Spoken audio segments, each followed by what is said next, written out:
Genesis chapter 19. The destruction of Sodom.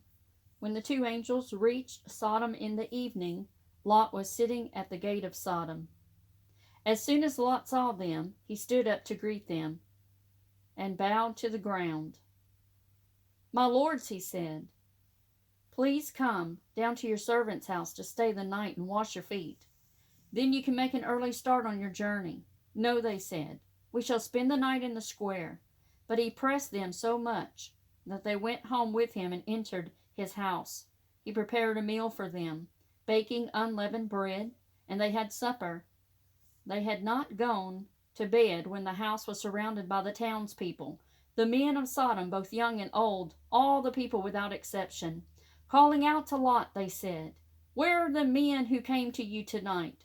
Send them out to us so that we can have intercourse with them." Lot came out to them at the door, and having shut the door behind him, said, "Please, brothers, do not be wicked. Look, I have 2 daughters who are virgins. I am ready to send them out to you, for you to treat as you please, but do nothing to these men, since they are now under the protection of my roof." But they retorted, "Stand back. This fellow came here as a foreigner, and now he wants to play the judge. Now we shall treat you worse than them." Then they forced Lot back and moved forward to break down the door. But the men reached out, pulled Lot back into the house with them, and shut the door. And they dazzled those who were at the door of the house, one and all, with a blinding light, so that they could not find the doorway. The men said to Lot, "Have you anyone else here, your sons, your daughters, and all your people in the city? Take them away, for we are about to destroy this place, since the outcry to Yahweh against those in it has grown so loud that Yahweh has sent us to destroy it." So Lot went off and spoke to his future sons-in-law, who were to marry his daughters. "On your feet," he said, "leave this place, for Yahweh is about to destroy the city." But his sons-in-law thought he was joking. When dawn broke, the angels urged Lot on. "To your feet! Take your wife and your 2 daughters who are here, or you will be swept away in the punishment of the city." And as he hesitated, the men seized his hand and the hands of his wife and his 2 daughters, Yahweh being merciful to him, and led him out and left him outside the city. When they had brought him outside, he was told, "Flee for your life. Do not look behind you or stop anywhere on the plain. Flee to the hills, or you will be swept away."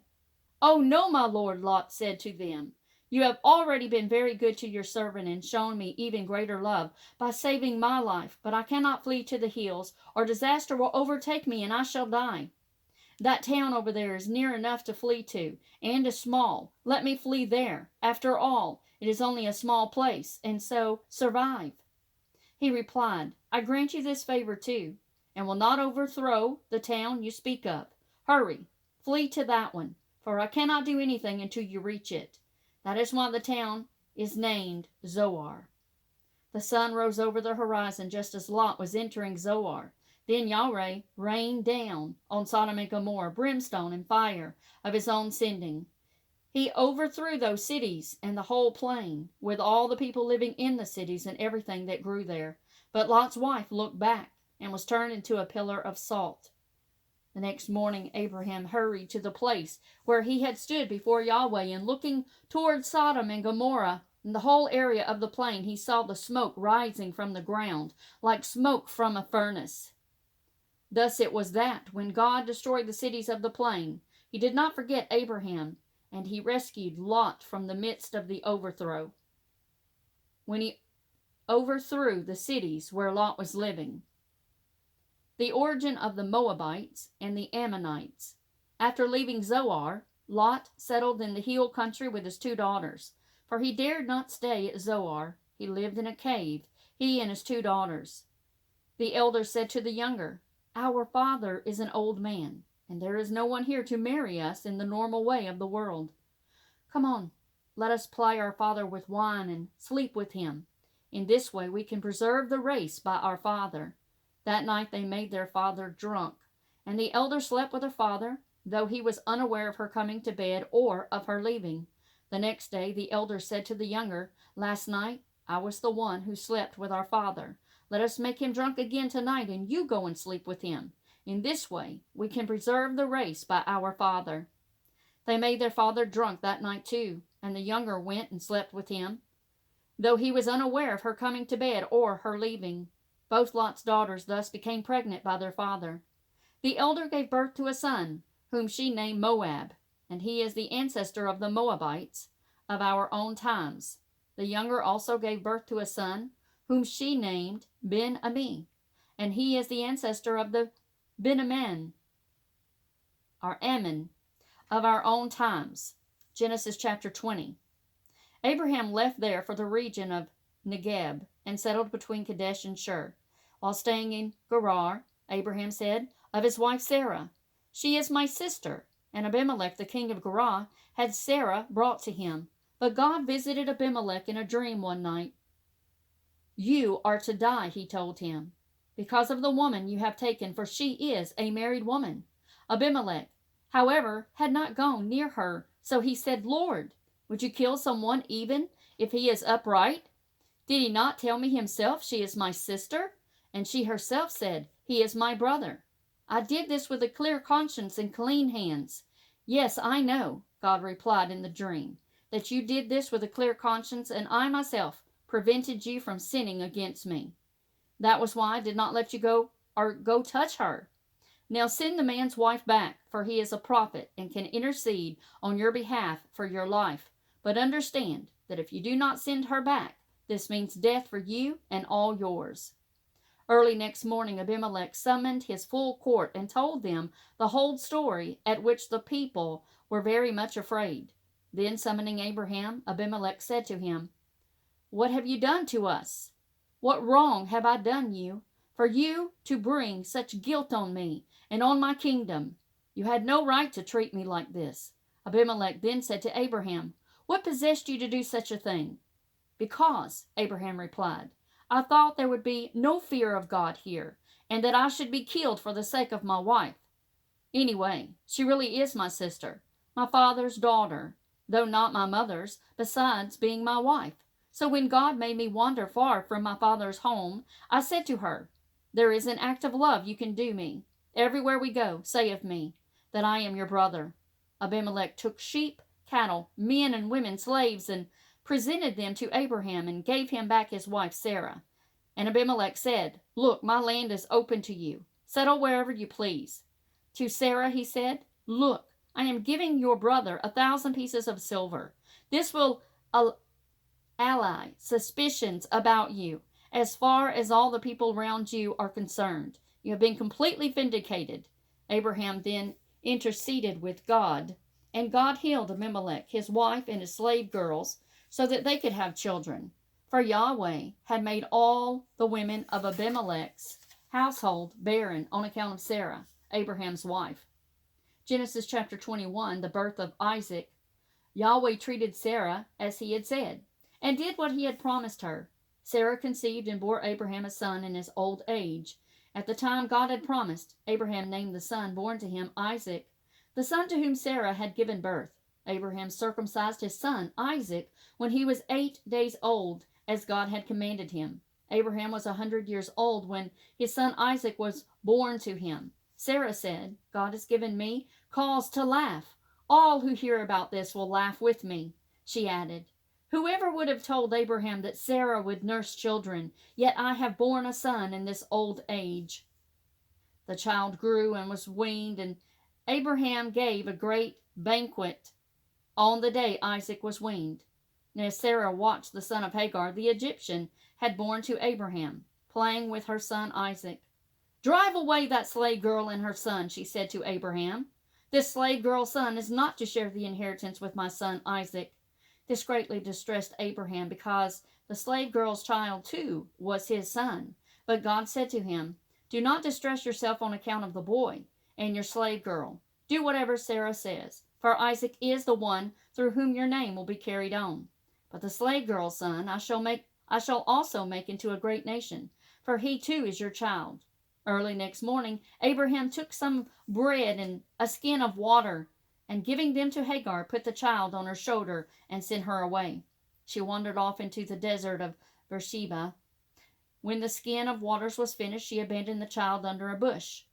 Then she went and sat down at a distance, about a bowshot away, thinking, I cannot bear to see the child die. Sitting at a distance, she began to sob. God heard the boy crying, and the angel of God called to Hagar from heaven. What is wrong, Hagar? He asked. Do not be afraid, for God has heard the boy's cry in his plight. Go and pick the boy up and hold him safe, for I shall make him into a great nation. Then God opened Hagar's eyes, and she saw a well. So she went and filled the skins with water and gave the boy a drink. God was with the boy. He grew up and made his home in the desert, and he became an archer. He made his home in the desert of Paran, and his mother got him a wife from Egypt. About then, Abimelech and Phicol, the commander of his army, said to Abraham, Since God is with you in everything you do, swear to me by God, here and now, that you will not act treacherously toward me or my kith and kin, but behave with the same faithful love to me and the land of which you are a guest, and I have behaved to you. Yes, Abraham replied, I swear it. Abraham then reproached Abimelech about a well that Abimelech's servants had seized. I do not know who has done this, Abimelech said. You yourself have never mentioned it to me, and for myself I heard nothing of it until today. Abraham took sheep and cattle and presented them to Abimelech, and the two of them made a covenant. Abraham put 7 lambs of the flock on one side. Why have you put these 7 lambs on one side? Abimelech asked Abraham. He replied, You must accept these 7 lambs from me as evidence that I have dug this well. This was why the place was called Beersheba, because there were 2 of them swore an oath. After they had made a covenant at Beersheba, Abimelech and Phicol, the commander of his army, left and went back to the Philistine territory. And Abraham planted a tamarisk at Beersheba, and there he invoked the name of Yahweh.